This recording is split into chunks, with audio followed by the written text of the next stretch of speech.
बिस्मिल्लाहिर्रहमानिर्रहीम। History mystery के माजिज़ दोस्तों, अस्सलाम वालेकुम।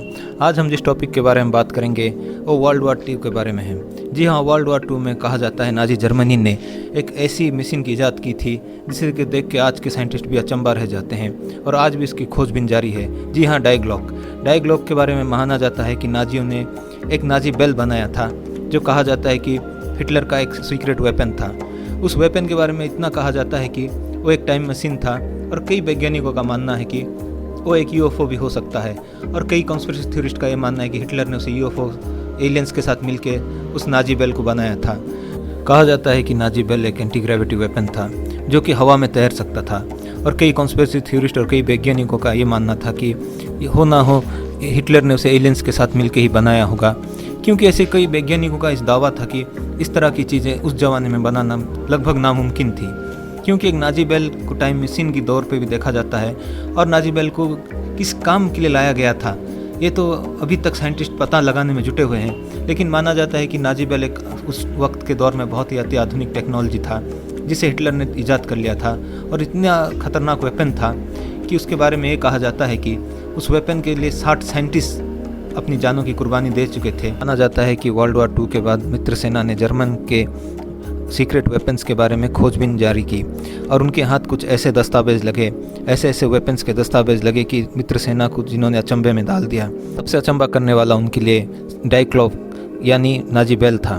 नाजी बेल के बारे में कहा जाता है कि नाजी बेल मित्र सेना को चौंका दिया, क्योंकि नाजी बेल के बारे में मित्र सेना को कुछ पता नहीं था, क्योंकि वो इतना सीक्रेटली बनाया गया वेपन था। आज भी उस वेपन का इतना रहस्य है कि आप सुनेंगे तो दंग रह जाएंगे। जी हाँ, नाजी बेल कहा जाता है कि हिटलर का सबसे सीक्रेट वेपन और सबसे ताकतवर वेपन भी नाजी बेल था। हिटलर कहीं ना कहीं न्यूक्लियर बॉम्ब के ऊपर भी काम कर रहा था, लेकिन उसके लिए न्यूक्लियर बॉम्ब बनाना इतना सफल नहीं रहा जितना उसने कई प्रयोग किए नए नए अति आधुनिक हथियार बनाने के लिए। जैसे हिटलर ने बैलिस्टिक मिसाइल भी बना लिए थे उस जमाने में। पहली बार नाजी बेल के बारे में पोलिश गवर्नमेंट के एक रहस्यमय अधिकारी ने विटकोस्की नामक के एक जर्नलिस्ट को अपने सारे गोपनीय दस्तावेज दे दिए।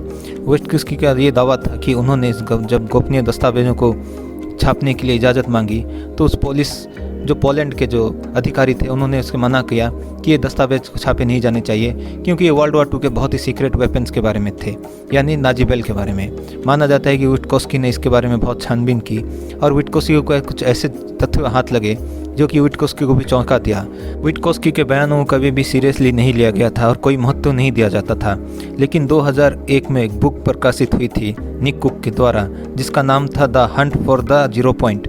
उसका बुक में काफ़ी कुछ लिखा गया था। जीरो पॉइंट बुक में आपको काफ़ी कुछ मिलेगा नाजी बेल के बारे में।